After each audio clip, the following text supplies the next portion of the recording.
యుద్ధ రంగంలో టెక్నాలజీ మారుతున్న కొద్దీ వ్యూహాలు కూడా మారిపోతున్నాయి. ఒకప్పుడు కోట్ల రూపాయలు ఖర్చు పెట్టి అత్యాధునిక క్షిపణులను తయారు చేసిన దేశాలు ఇప్పుడు సరికొత్త దారులను వెతుక్కుంటున్నాయి. సరిగ్గా ఇదే బాటలో నడుస్తున్న రష్యా యుక్రెయిన్ యుద్ధంలో విప్లవాత్మక ప్రయోగానికి తెరలేపింది. సోవియట్ కాలం నాటి పాత బాంబులను ప్రయోగానికి సిద్ధం చేస్తోంది. బాంబులకు చిన్న రెక్కలు, అత్యాధునిక గైడెన్స్ సిస్టమ్ను జోడించి అత్యంత శక్తివంతమైన గ్లైడ్ బాంబులుగా మారుస్తుంది. సుదూర ప్రాంతాల నుంచే శత్రువుపై విరుచుకుపడేలా రష్యా చేస్తున్న ఈ సరికొత్త వైమానిక ప్రయోగాలు ఇప్పుడు ప్రపంచ దేశాలను విస్మయానికి గురిచేస్తున్నాయి. అసలు ఈ గ్లైడ్ బాంబుల ప్రత్యేకత ఏంటి? యుక్రెయిన్ సైన్యానికి ఇవి ఎలా దెబ్బతీస్తున్నాయి? పాత బాంబులను గ్లైడ్గా మార్చడం వెనుక పుతిన్ వ్యూహం ఏమిటి? Watch story. పాత బాంబులకు రష్యా రెక్కలు తొడుగుతోందా? ఉక్రెయిన్ గ్లైడ్ బాంబులు దెబ్బతీస్తున్నాయా? టెక్నాలజీతో యుద్ధ భవిష్యత్తు మారిపోతుందా? ఉక్రెయిన్ యుద్ధంలో రష్యా కొత్త ప్రయోగాలు చేస్తోంది. పాత ఆయుధాలకు ఆధునిక ఫీచర్లు కల్పించమని దాడులు చేస్తోంది. తమ Su-34 యుద్ధ విమానాలను అప్గ్రేడ్ చేసి రష్యా మరోసారి అంతర్జాతీయ వార్తల్లో నిలిచింది. అప్గ్రేడ్ చేసిన Su-34 యుద్ధ విమానాలకు సంబంధించిన సరికొత్త వీడియోలను మాస్కో విడుదల చేసింది. ఈసారి అందరి దృష్టి ఈ యుద్ధ విమానం పైన మార్పుల కంటే దాని రెక్కల కింద వేలాడదీసిన బాంబులపైనే ఎక్కువగా కేంద్రీకృతమైంది. రష్యా తాజాగా విడుదల చేసిన ఫుటేజీలో ప్రతి జెట్కు 4 అత్యాధునిక గ్లైడ్ బాంబులను మోసుకెళ్లేలా తీర్చిదిద్దినట్టు స్పష్టంగా తెలిసింది. రష్యా రక్షణ మంత్రిత్వ శాఖ విడుదల చేసిన ఈ వీడియోలో యుద్ధ విమానాలు టేకాఫ్ అవడం, ఉక్రెయిన్ స్థావరాలపై దాడులు చేస్తూ 4 బాంబులను కిందకు వదలడం రికార్డయ్యింది.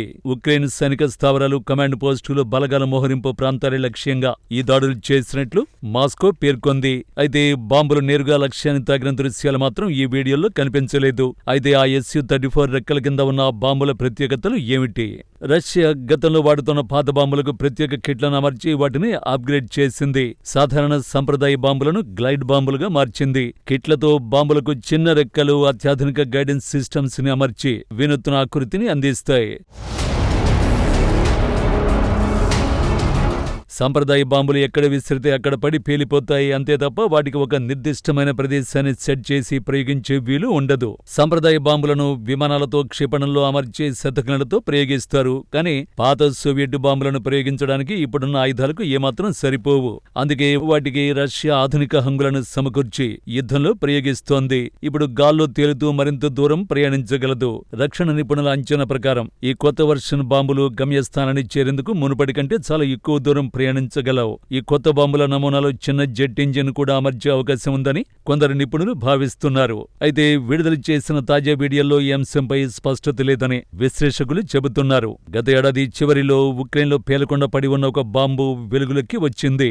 అప్పటి నుంచి ఈ రకమైన ఆయుధాలు తొలిసారిగా ప్రపంచం దృష్టిని ఆకర్షించే తాజా పరిణామాలతో ఉక్రెయిన్ యుద్ధ రంగంలో రష్యా తన వైమానిక దాడుల జోరును మరింత పెంచినట్లు స్పష్టమవుతోంది. పరిశీలనలో భాగంగా ఆ బాంబు లోపల ఒక చిన్న జెట్ ఇంజిన్ ఉన్నట్లు గుర్తించారు.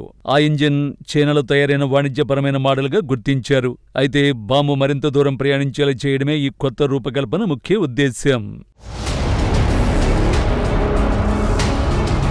ఎత్తైన ప్రదేశం నుంచి జారవిడిచినప్పుడు తాజా గ్లైడెడ్ బాంబులు 100 కిలోమీటర్ల దూరం ప్రయాణించగలవని నివేదికలు చెబుతున్నాయి. ఇంజిన్ అదనపు బూస్టుతో దీని పరిధి 200 కిలోమీటర్ల వరకు ఉండొచ్చని కొన్ని నివేదికలు వెల్లడిస్తున్నాయి. కానీ ఈ అంచనాలను స్వతంత్ర వర్గాలు ఇంకా ధృవీకరించలేదు. గత కొన్ని సంవత్సరాలుగా రష్యా ఇదే వ్యూహాన్ని అనుసరిస్తోంది. ఖరీదైన క్షిపణులను మాత్రమే తయారు చేయడం కాకుండా వేలాది పాత బాంబులకు సాధారణ గైడెన్స్ కిట్లను అమర్చి అప్గ్రేడ్ చేస్తోంది.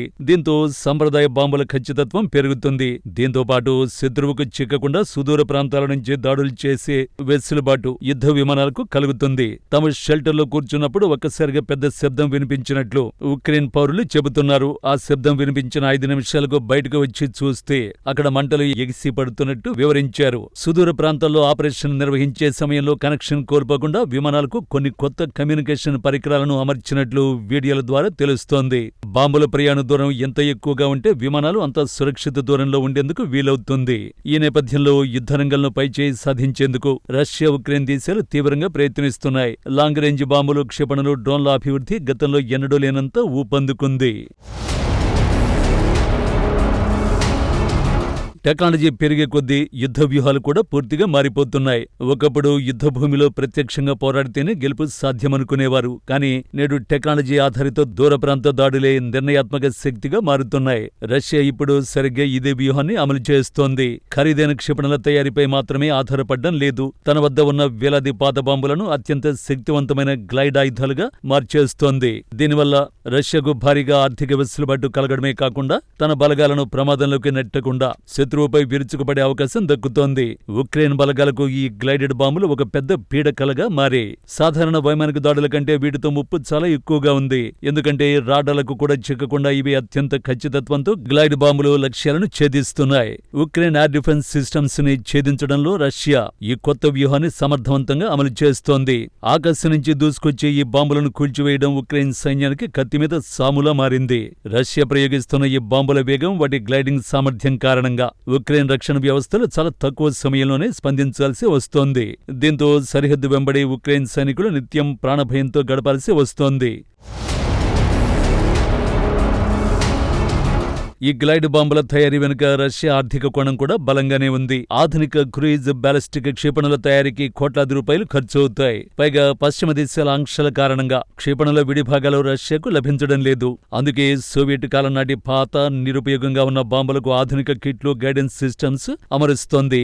దీంతో రష్యా అత్యంత తక్కువ ఖర్చుతో శక్తివంతమైన ఆయుధాలను తయారు చేసుకుంటోంది. దీనివల్ల రష్యా రక్షణ బడ్జెట్ పై భారం తగ్గడమే కాకుండా పెద్ద ఎత్తున ఈ బాంబులను ఉత్పత్తి చేసే అవకాశం లభించింది.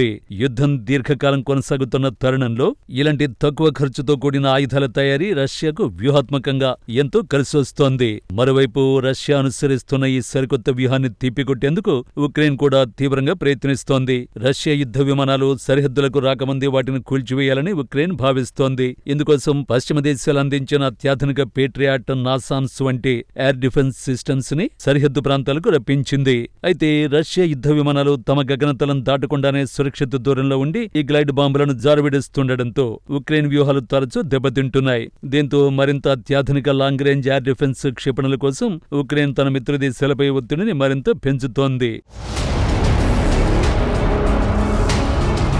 ఈ యుద్ధ పరిణామాలు కేవలం రష్యా, ఉక్రెయిన్కే పరిమితం కాకుండా ప్రపంచ దేశాలన్నింటికీ ఒక కొత్త పాఠాన్ని నేర్పుతున్నాయి. భవిష్యత్తులో జరిగే యుద్ధాలు పూర్తిగా సాంకేతికత, ఆర్టిఫిషియల్ ఇంటెలిజెన్స్, స్వయం ప్రతిపత్తి కలిగిన ఆయుధాల ఆధారంగానే జరుగుతాయని ఈ పరిణామాలు స్పష్టం చేస్తున్నాయి. పాత ఆయుధాలను కూడా ఆధునిక టెక్నాలజీతో ఎలా పునరుద్ధరించవచ్చో రష్యా నిరూపించింది. ఈ నేపథ్యంలో ప్రపంచంలోని ఇతర అగ్రదేశాలు కూడా తమ రక్షణ రంగాన్ని ఈ కోణంలోనే పునర్నిర్మించుకునే పనిలో పడ్డాయి. సాంప్రదాయ యుద్ధ పద్ధతులకు కాలం చెల్లిందనే వాదనకు ఈ ఉక్రెయిన్ యుద్ధం మరోసారి బలమైన సాక్ష్యంగా నిలిచింది.